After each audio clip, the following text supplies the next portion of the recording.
tersebut harus diterima oleh Allah Subhanahu wa Ta'ala. Maka syarat amal itu adalah pertama adanya iman. Orang yang tidak ada iman, walaupun amal sebaik apapun, tidak ternilai di hadapan Allah. Yang kedua, ada iman, maka yang kedua harus ada ikhlasnya. Tapi tidak ada ikhlasnya, maka juga tidak diterima. Kita diberikan kesempatan hadir di majelis ini, yang insya Allah mudah-mudahan dengan hadir kita di majelis ini menjadikan keimanan kita, ketakwaan kita meningkat. Karena sesungguhnya bekal atau sebaik-baik bekal adalah takwa. Karena sesungguhnya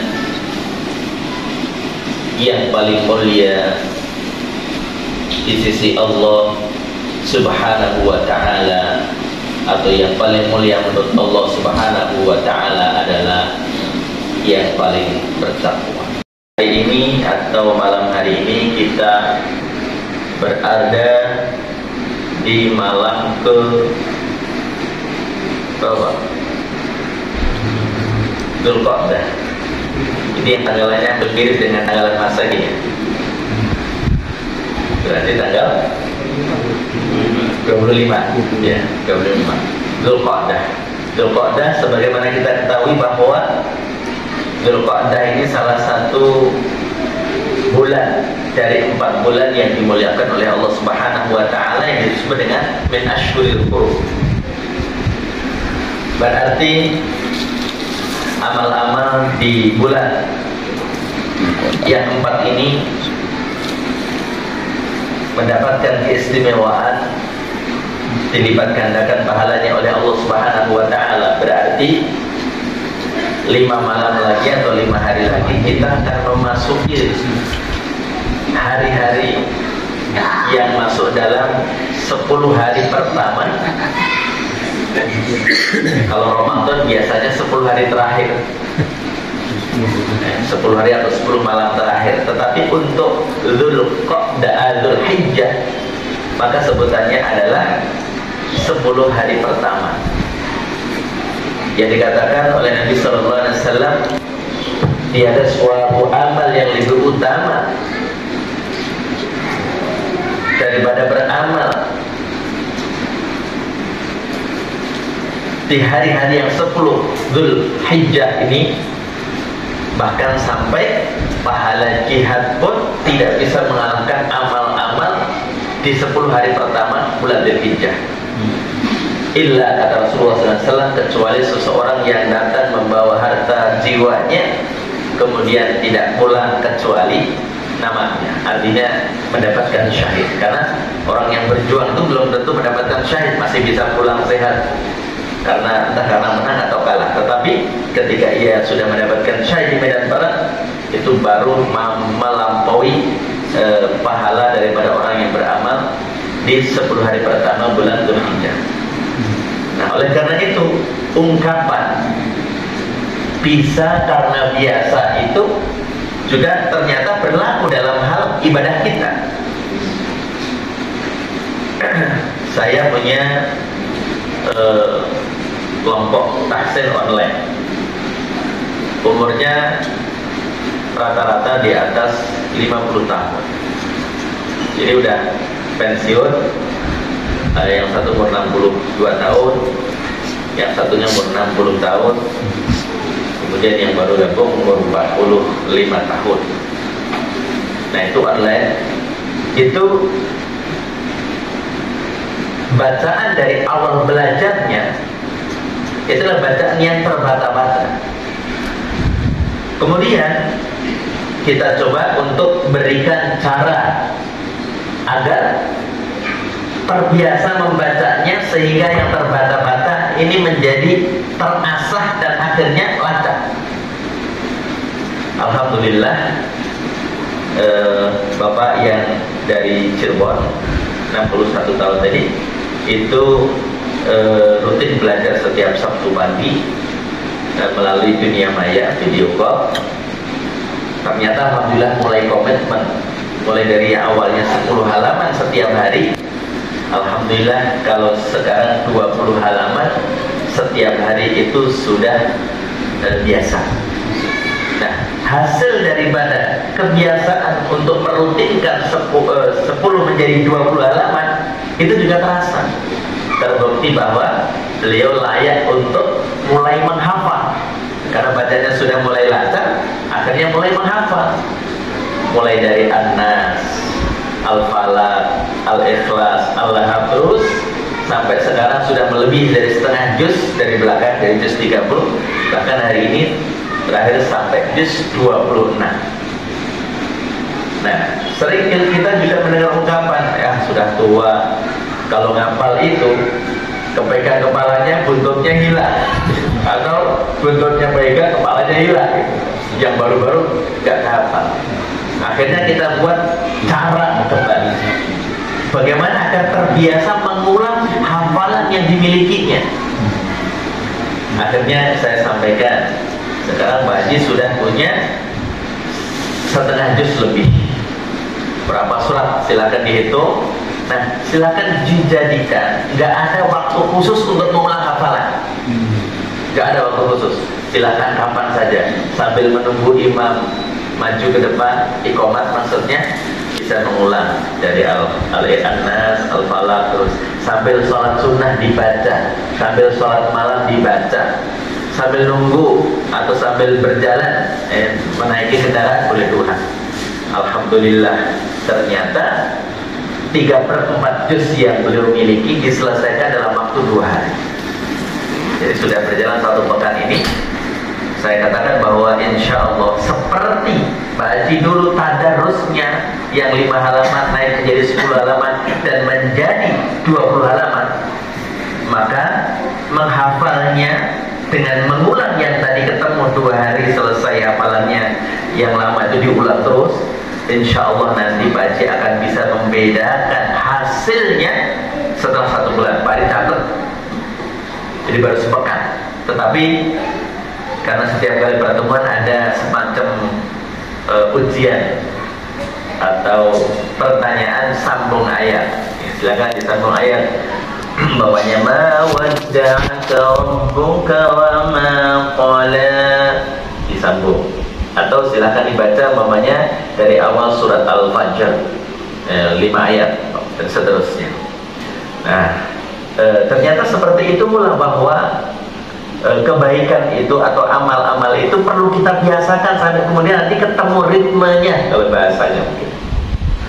Nah, ini juga pernah saya praktekkan kepada santri saya yang di rumah Quran, di rumah ada rumah Quran. Kemudian umurnya waktu itu 5,5 tahun, belajar Al-Qari, metode Al-Qari yang saya susun itu 3 bulan, dan menyelesaikan tadarusnya juz 1 sampai juz 30 itu dalam tempo waktu 3 bulan juga. Jadi waktu umur 6 tahun kurang 5 hari anak ini selesai. Sama di program. Begitu sudah selesai khatam, saya kasih hadiah Al-Quran. Kemudian saya katakan, Abang siap mulai hari ini tadarusnya adalah 1 halaman. Baru ibaratnya khatam Iqra gitu ya. Kemudian bisa baca Al-Quran sudah bisa, tapi masih ya biasa karena masih baru, maka kadang-kadang diseret gitu kan, kadang-kadang nunggu berhenti. Saya katakan kepada orang tuanya, untuk 5 juz pertama wajar biasa anak-anak atau siapapun yang belajar memperbanyak sholat-sholat sunnah kita, rawatibnya dan sholat sunnah yang lainnya. Termasuk juga kalau ingin mengamalkan apa yang diamalkan oleh Bilal bin Rabah yang sudah diketahui bahwa terompahnya itu ada di surga. Ternyata ketika ditanya bahwa si Bilal bin Rabah sahabat Rasul ini memiliki kebiasaan kalau sudah wudhu beliau melakukan sholat sunnah syukur wudhu. Jadi sholat sunnah 2 rakaat setelah wudhu itu yang dilakukan oleh Bilal bin Rabah. Sholat sunnah, kemudian puasa Jadi puasa kalau mau setiap hari silakan, itu masuk dalam amalan soleh. Yang utama adalah jangan sampai ditinggalkan nanti adalah puasa hari ke-9-nya yang disebut dengan Shaumu Yaumi Arafah. Puasa hari Arafah tukaffirus sanatal madiyata wal atiyah. Bahwa puasa 1 hari di bulan Arafah itu menghapuskan dosa-dosa kecil 1 tahun yang lalu dan 1 tahun yang akan datang. Jadi ini spesial. Nah, sebelum memasuki itu, karena hari-hari ini termasuk yang tersisa di bulan Dzulhijjah adalah hari-hari yang mulia, karena termasuk bulan Muharram, bulan yang dimuliakan oleh Allah Subhanahu wa taala. Karena itu bisa kita maksimalkan amal-amal soleh. Hadirin jamaah rahimakumullah. An Mu'adz bin Jabal radhiyallahu anhu qala, dari Mu'adz bin Jabal radhiyallahu anhu berkata, aku bertanya, ya Rasulullah, akhbirni bi'amalin yudkhiluni al-jannah wa yuba'iduni minan nar. Ya Rasulullah, berikan tahu kepadaku tentang amalan yang bisa menyebabkan aku dengan amal itu surga, masuk surga, dan aku jauh dari neraka. Mendengar pertanyaan itu, maka Rasulullah SAW berkata kepada Mu'adz, laqad sa'alta 'an 'azim, sungguh kamu telah menanyakan sesuatu hal yang besar, bukan yang kecil, bukan yang sepele. Wa innahu la yasirun 'ala man yassarahu Allahu 'alaihi. Sesungguhnya hal itu adalah sesuatu yang mudah bagi orang yang Allah mudahkan. Allah mudahkan, maka bagi siapapun dia akan mendapatkan kemudahan. Kemudian Rasulullah menyebutkan, ta'budullaha wa la tusyriku bihi syai'an. Kamu beribadah kepada Allah Subhanahu wa taala dengan tidak menyekutukan dengan suatu apapun. Ibadah kita semata karena Allah Subhanahu wa taala, tidak kita barengi dengan niat apapun. Wa tuqimus shalah, kamu dirikan salat. Wa tu'tiyaz zakat, dan kamu bayarkan zakat. Kalau disebut zakat ini berarti adalah harta yang wajib dikeluarkan oleh seorang muzakki, orang yang memiliki harta, atas harta yang sudah wajib dizakati. Kalau zakat mal berarti sudah melampaui nisabnya, kadar minimalnya itu adalah 1 nisab, kemudian sudah melewati 1 tahun. Tapi kalau yang disebut dengan umpamanya infak, maka itu adalah ibadah sunnah, karena tidak harus sampai pada bilang tertentu. Punya uang 10.000, mau diambil 1.000-nya untuk infak, tidak harus nunggu bilangannya, nggak harus nunggu setahun juga. Mau setiap pagi mengambil bagian dari 100.000 yang kita miliki dengan 10.000-nya atau 2.000-nya atau bahkan 1.000-nya, maka akan mendapatkan nilai ibadah sunnah yang kalau dilakukan di pagi hari maka akan mendapatkan doa keberkahan dari malaikat. Wa tahujjal baita, dan beribadah haji, wa tasum Ramadan. Nah, setelah Nabi menyebutkan dari ibadah, kemudian sholat, zakat, haji dan puasa, Nabi menyampaikan, ala adulluka ala abwabil khair. Maukah kamu aku tunjukkan pada pintu-pintu kebaikan? Ada ulama yang menyebutkan ini adalah pintu-pintu surga. Kemudian Nabi sallallahu alaihi wasallam menyebutkan, as-shaumu junnah. Puasa itu adalah tameng. Was-shadaqatu tudfi'ul khati'ah. dan sedekah itu menghapuskan keburukan.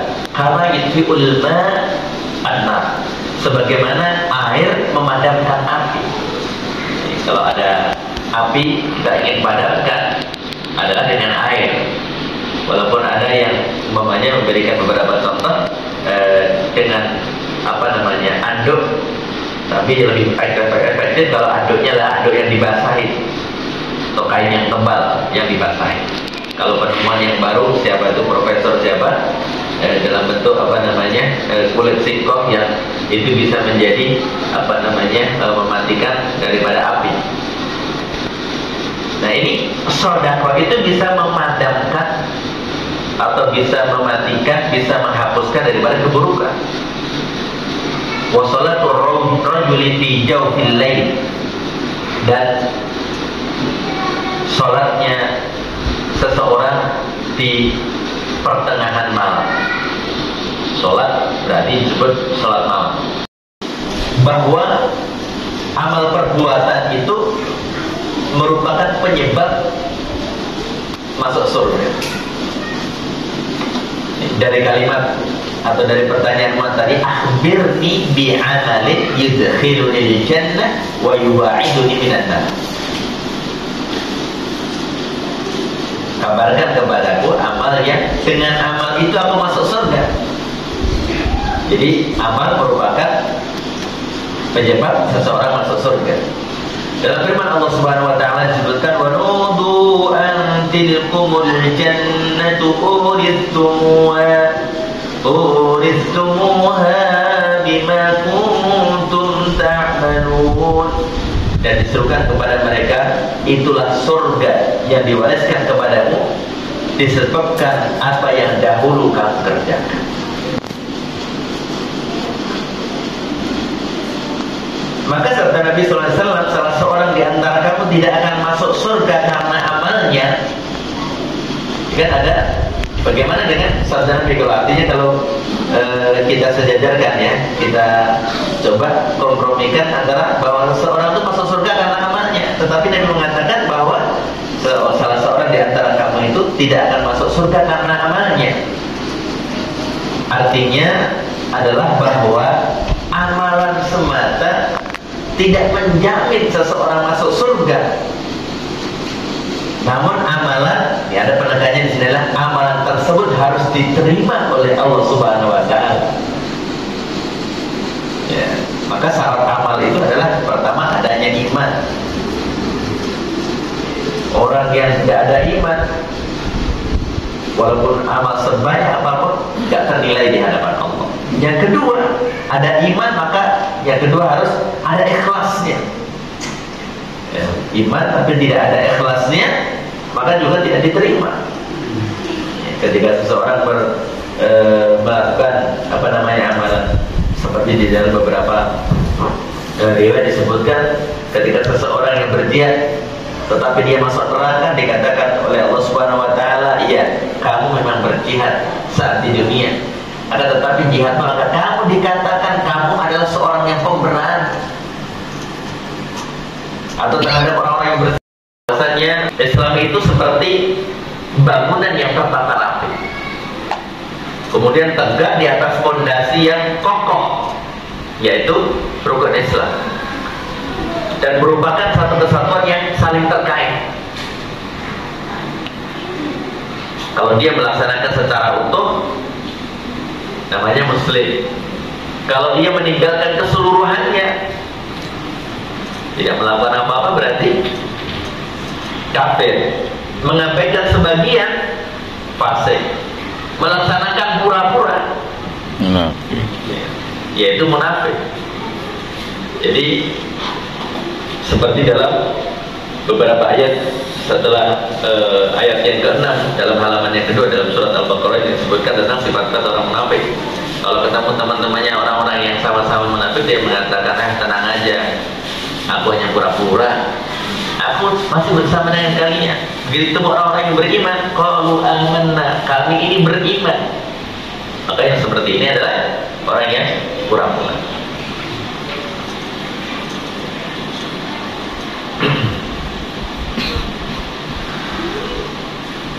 Kemudian dalam penggalan hadis berikutnya tadi, ala ukhbiru ala amalin, maukah kamu aku beritahu tentang amalan, amal-amal baik atau pintu-pintu kebaikan itu yang disebutkan oleh Nabi sallallahu alaihi wasallam, as-shaumu junnah, puasa itu menjadi benteng. Tentu yang dimaksudkan puasa ini adalah puasa sunnah, karena kalau puasa wajib seperti puasa Ramadan, keutamaannya secara khusus sudah dijelaskan dalam beberapa hadis juga. Seperti man shoma Ramadan imanan wa ihtisaban ghufira lahu ma taqaddama min dhanbi. Maka yang dimaksudkan oleh Nabi sallallahu alaihi wasallam ini tentunya adalah puasa sunnah yang memiliki keutamaan, bisa menjadi penghalang atau tameng dari api neraka. Kenapa? Karena dengan puasa, orang yang berpuasa itu terdorong untuk meninggalkan apa yang dilarang oleh Allah Subhanahu wa taala. Saya lagi puasa, diajak mau berkelahi, anak saya lagi puasa nih, jangan ada berkelahi. Dan kalau udah buka, kalau mau enggak juga, habis buka jangan nantangin juga. Nah, inilah puasa sunnah. Nah, kalau puasa sunnah itu puasa yang Senin Kemis yang sudah ma'ruf, kemudian puasa Ayyamul Bid 3 hari, 13, 14, 15 di pertengahan bulan penanggalan Hijriyah. Kemudian itu yang rutin bulanan.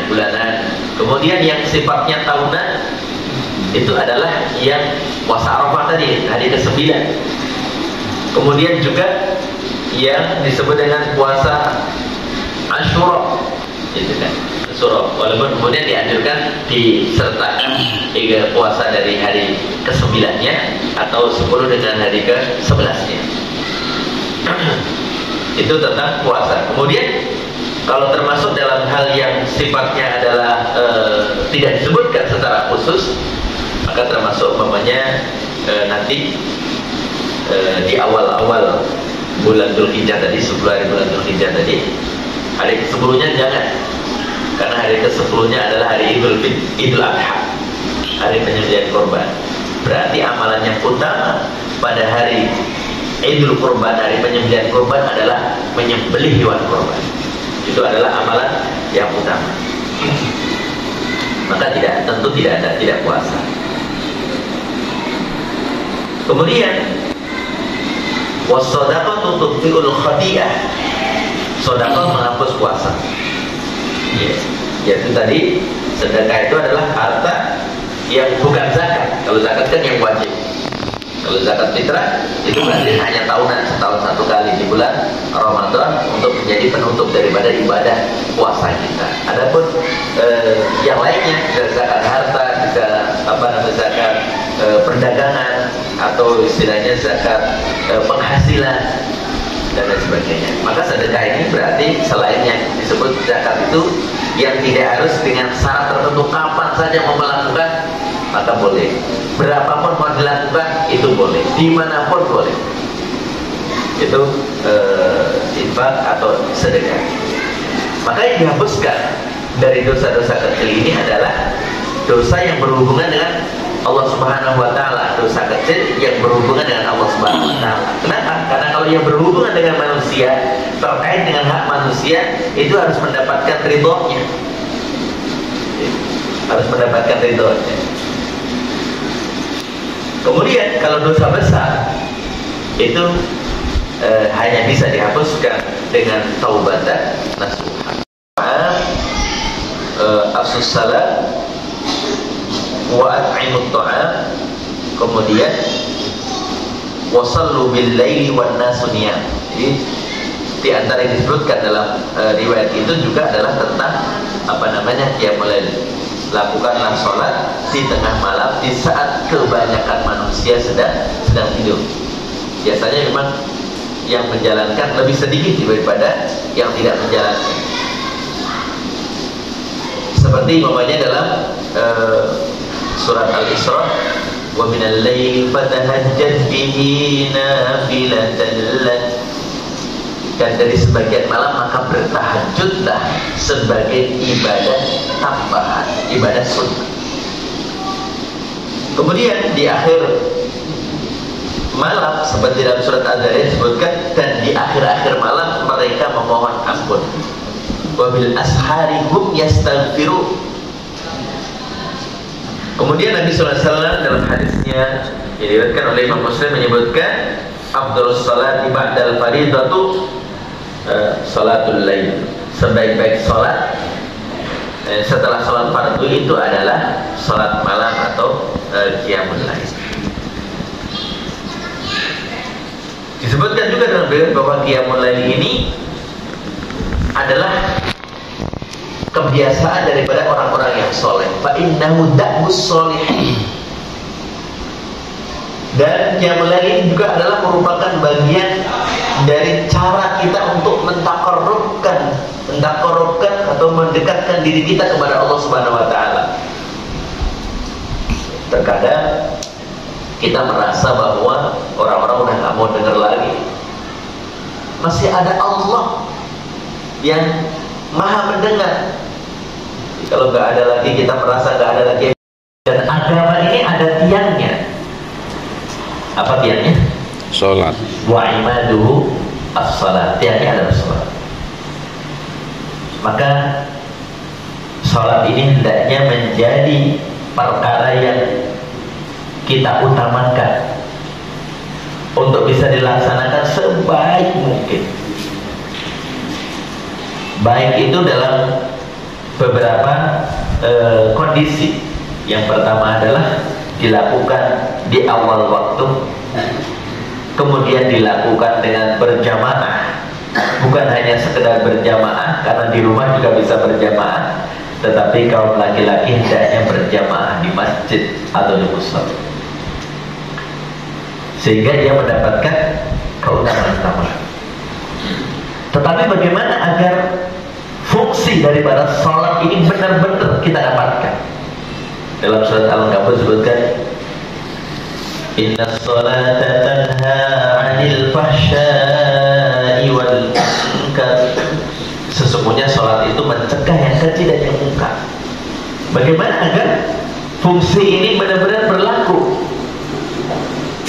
Maka tentu perlu kita evaluasi, kita koreksi, kita tengok sholat kita.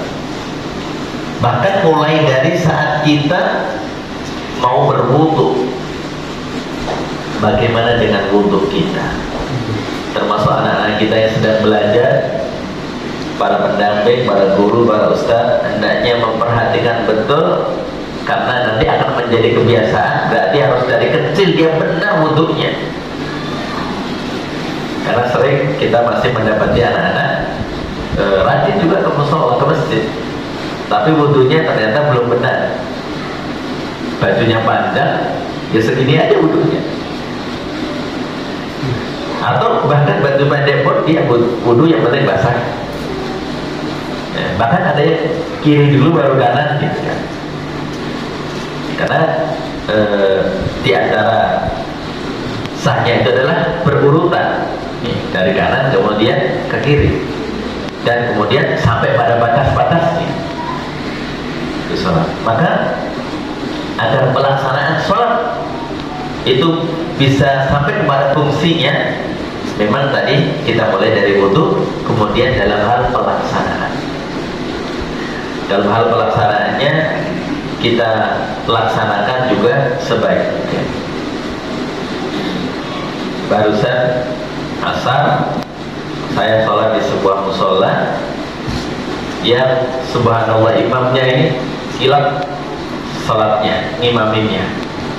Jadi kita belum bertemu rukuk sampai begini udah Allahu Akbar. Kemudian ketika kita sujud, kita bersujud dia udah Allahu Akbar lagi. Jadi tumakninahnya bisa nggak dapat. Karena itu kita perlu memperhatikan. Termasuk di suatu masjid pernah karena kebetulan juga orang-orang tua yang banyak itu, jadi kalau pas kita rukuk kemudian ke sujud, Itu kalau apa namanya dengkulnya ini sudah banyak asam uratnya, itu kan pelan-pelan mau duduknya. Maka di situ katanya kalau sujud pertama itu jangan cepat-cepat katanya. Jadi baru nempel di situ udah Allahu Akbar. Sehingga pembacanya justru tidak harus apa namanya banyak juga, tapi bagaimana dan bacaan yang kita baca, kita sebagai imam maupun makmum yang lainnya kita baca dengan penuh penghayatan. Subhanallah wa bihamdihi. Sehingga sesuai dengan harapannya. Jadi apa namanya, jamaah ingin sholatnya khusyuk, dan di antara khusyuk kan tadi khusyuk juga anggota tubuhnya, bukan baru rukuk kemudian sudah sujud lagi. Dan kita bingung menyesuaikannya. Saya perhatikan sampai kanan sampai kiri saya agak-agak mudanya bingung itu menyesuaikan dengan gerakan imam. Nah, disinilah kemudian berlaku bahwasanya imam itu bukan sekedar imam. Innamal al-imamu liyutamma bihi. Imam itu dipilih untuk dijadikan pemimpin, diikuti. Maka kalau kembali kepada kisah di mana Nabi SAW sempat menegur sahabat yang sholatnya agak lama, di mana situ ada anak-anak, ada orang-orang tua. Apakah kamu ingin terjadi fitnah? Jadi memang perlu melihat situasi dan kondisi jamaah. Ya, baik. Terima kasih. Jadi kalau puasa itu hari-hari biasa, Jumat itu dianjurkan untuk disambung dengan sesudahnya atau sebelumnya. Namun terkait dengan puasa Arafah, maka itu adalah perlakuan khusus. Jadi kenapa kita hari Jumat puasa? Karena hari Arafah, sehingga tidak berlaku yang tadi itu, harus disambungkan. Jadi kenapa perlakuannya menjadi khusus? Karena ia adalah ada namanya tersendiri. Sebabnya kita puasa hari Jumat adalah karena hari Jumatnya adalah hari Arafah. Demikian. Baik. Subhanahu wa ta'ala, salah khilaf mohon dimaafkan. Assalamualaikum warahmatullahi wabarakatuh. Waalaikumsalam.